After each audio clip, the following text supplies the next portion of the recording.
By request, today I'm going to talk about the filmmaking production process from the very beginning. This video is going to touch upon filmmaking's fifth stage, the distribution stage. Up until now, most of the steps needed to create a motion picture are the same steps to create content for television, industrials, the straight-to-video marketplace, and internet-based content. For most filmmakers, their films are often developed and produced away from the studio that distributes them in the end. These independently produced films are usually financed by the pre-sales of distribution rights and may also have private investors.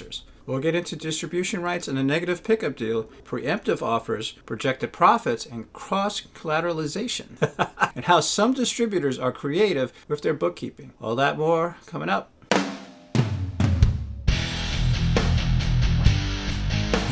Welcome to Hollywood Unapologetic. My name is Orlando Delbert. Wanted to speak a little bit about filmmaking essentials. What is the film distribution stage? I should mention before we get into it, I first wrote about everything we're about to touch upon and how it applies as part of the new Hollywood generation several years ago when I was writing Pollyanna's Tear-Soaked Battlefields of Hollywood, a survival guide against the cynicism and the hypocritical. I was asked recently via Twitter, what is the production process? This is a common question I've been asked over the years. Last time someone said to me, I wish someone would just make a video showing the process from the very beginning. Well, here you go.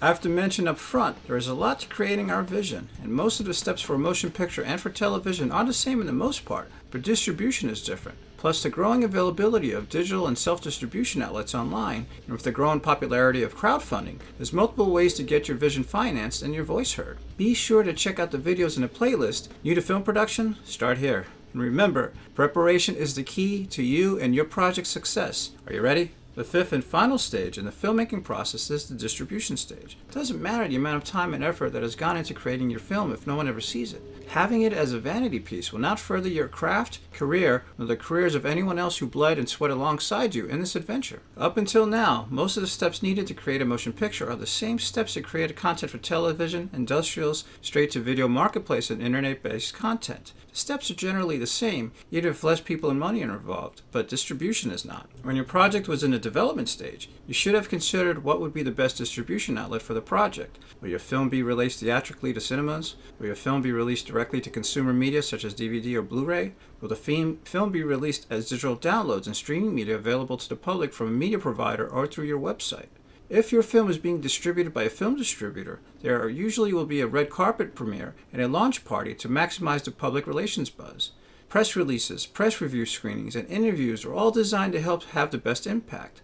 Press kits are created as part of the promotional packaging as part of promotion. A dedicated website is also launched different than that of the production company, which can have additional scenes, backstory details about the characters, photos, and other goodies designed to get the public interested and wanting to see the film over and over again. And I should add, for most filmmakers, their films are often developed and produced away from the studio that distributes them in the end. These independently produced films are usually financed by the pre-sale of distribution rights and may also have private investors. The film enters the acquisition agreement phase. At this point, the producer and film distributor agree on the details of the distribution rights. This is called a negative pickup deal. In most cases, the studio that is distributing your film will pay for your marketing and advertising costs in a negative pickup deal. The studio and producer will share the profits. That can be a 50-50 split between the studio and producer without a distribution fee for the studio. Also, as part of a negative pickup deal, the distributor in many cases will offer to give the producer an advance. This is based on what his estimated profits will be, and producers will want to get as large an advance as they possibly can acquire, knowing they may never see any payment on the back end. That's based on a film doing poorly and there are no profits to share. On the other hand, the distributor may want to pay as little as possible as an advance of his share of the projected profits. I've seen many first-time filmmakers brag about how inexpensive it costs for them to produce the film before their distribution deal is secure. This is a huge mistake. It's common for the distributor to not want to offer more than the cost of production. And one thing to always keep in your mind, the distributor has no right to look at your books, so keep your mouth shut. A tricky thing that may happen at this point is a distributor may offer a preemptive offer, and it's good for a dedicated amount of time. For example, you were offered $250,000 as an advance, but you must decide on whether to accept it or not accept it within 24 hours. This is tricky because you may feel compelled to hold out for a better offer. On the other hand, a better offer may never come along and your offer is gone. This is why it is important to plan the release to potential film distributors to maximize your possibilities. I've seen many filmmakers get burned at this stage. Some distributors have been known to be creative with their accounting, and I can't stress enough how important it is to go through the terms and fully understand them. And too often, profit participants don't see any return. The terms of net profits may be defined in such a way that is not in the best interest of the producer. Another mistake I've seen first-time filmmakers do is show the film when it's not completed. I cannot stress enough how easily opportunity will walk away, regardless of how many times the distributor may say they are professionals, blah, blah, blah. If the film isn't ready, it's simply not ready. Your first impression is your only impression. The best thing is to set up a screening and invite as many of the executives you possibly can. You want all of your potential distributors to see your film at the same time. This will help getting them to compete with one another. Even if some of the distributors want an early look, don't give in. Don't send out DVDs or have them view a digital copy online. You can promise to let them see it once the film is completed. If they're viewing it at their office, they most likely won't get through it due to interruptions. You want them in a live theater surrounded by live people. Fill up the place with your friends. You can rent theaters all over Los Angeles or at some of the studios like Paramount Pictures or MGM. One thing that happens during negotiations is that the distributor may want to cross-collateralize the foreign distribution rights. What that means is the monies earned from the various markets the rights have been sold to are combined together. For example, your film does well in one country and earns $1 million and loses $1 million in another country. When cross-collateralized, the percentage of your net revenue will be zero. This is because they are combined together. But if they were not cross-collateralized, you would get your percentage of the profits from the first territory, while the distributor absorbs the loss from the second. Many first-time filmmakers don't take the time to fully research what all of this means for them.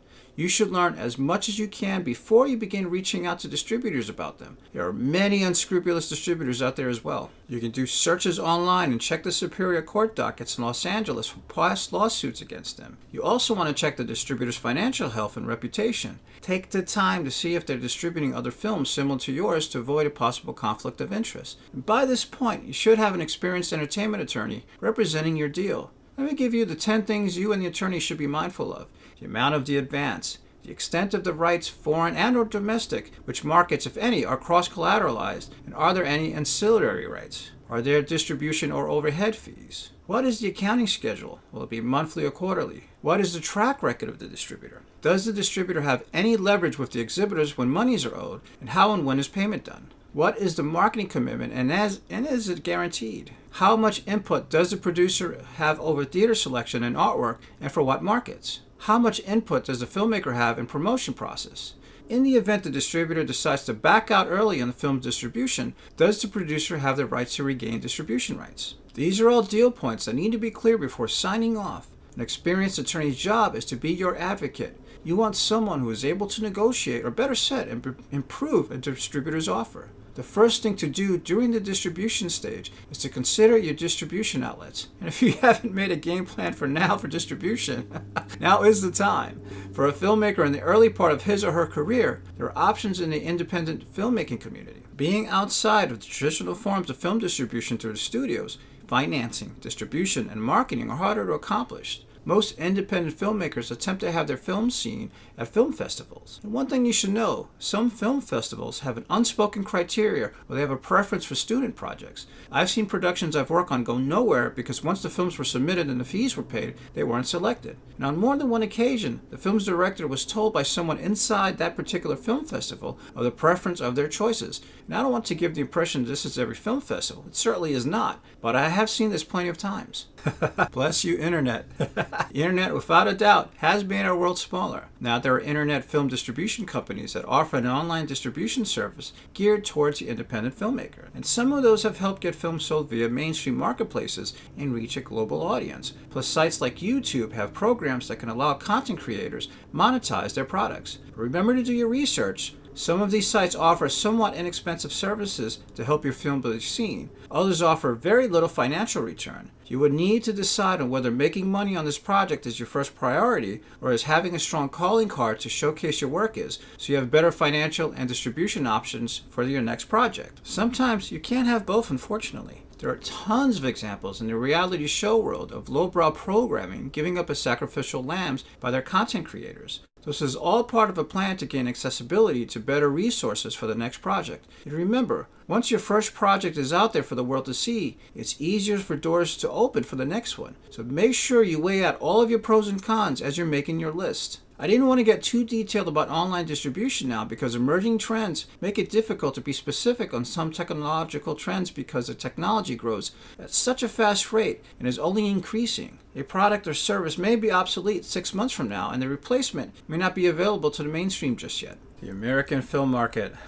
Also making your list, make sure to include the American film market. The American film market is an 8-day networking event whose main purpose is to gather distributors and content creators from over 70 countries that are looking to acquire, finance, and sell projects for distribution. Don't think of this as a film festival. This is one of the premier global marketplaces in the film business. The American film market attracts distributors, development executives, financiers, attorneys, film commissioners, film festival directors, agents, writers, and film producers and directors. The American film market can have over 700 screenings, and there are other film markets in the world, but this one is local and a big deal. Plus, they have a lot of resources available to help you streamline whom you want to see while you are there. The event usually runs in November. Although marketing technically doesn't fall under distribution, it is important to have your branding together when you begin to reach out to others. Your one sheet should look like other promotional items, including the website for the project. There should be continuity throughout. See what worked for others in your specific genre. This may seem like a no-brainer, but it's not obvious to everyone. Look at what other filmmakers have done regarding marketing and branding their past projects and see what works for your project. Even if something is out of your promotional advertising budget, see how the individual pieces work with one another.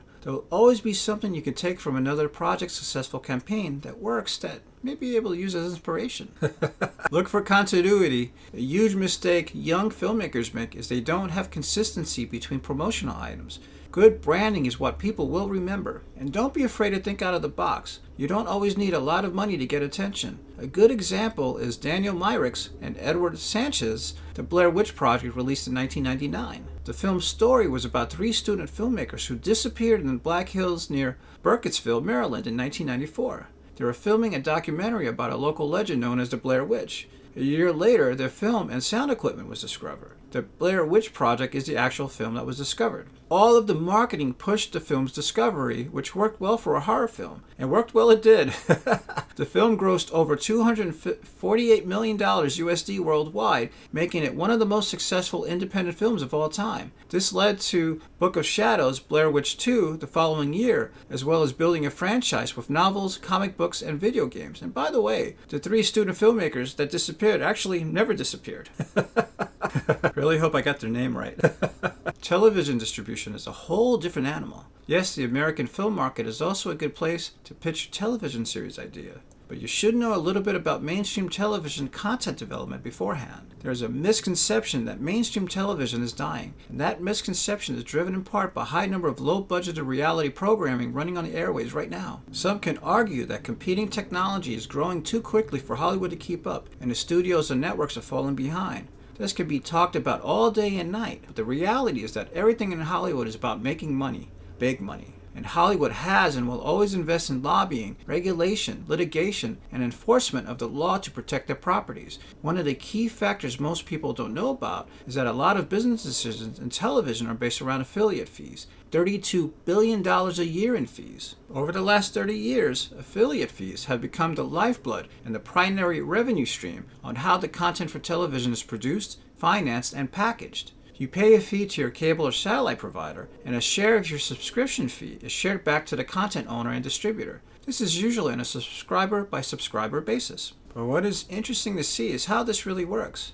Cable providers began offering their programming for free as long as you can prove you are a cable subscriber. This allowed viewers to watch their content for free on mobile devices, usually 24 hours after they originally aired. And as a content producer, this is good to know, especially when shopping for online distribution outlets. I've seen deals offered by some that offered a very low return for their content producers. And those same online distributors just can't compete with television affiliate fees. And to put this in perspective, Google's annual global revenues of its advertising network is about 33% less per year than television affiliate fees. And one of the things mentioned throughout throughout this series is Hollywood is about making money. What we covered here gives you an insider's view of the whys few outside the industry know anything about.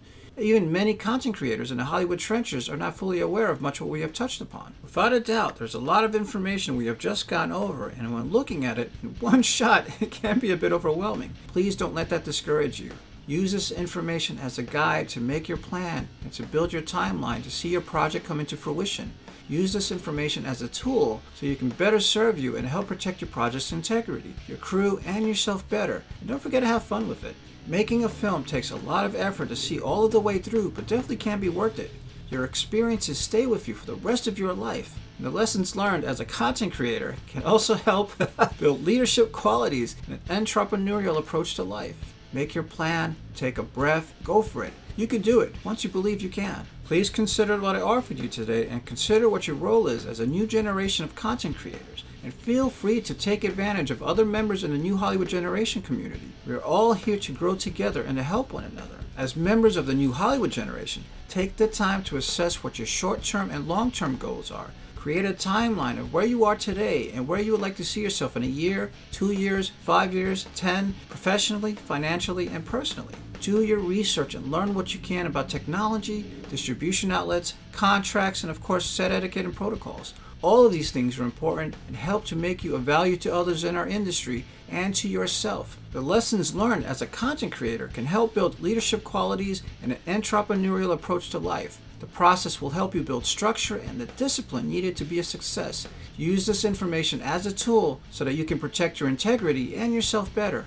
Don't forget to have fun with it. Making a film takes a lot of effort to see all of the way through, but definitely can be worth it.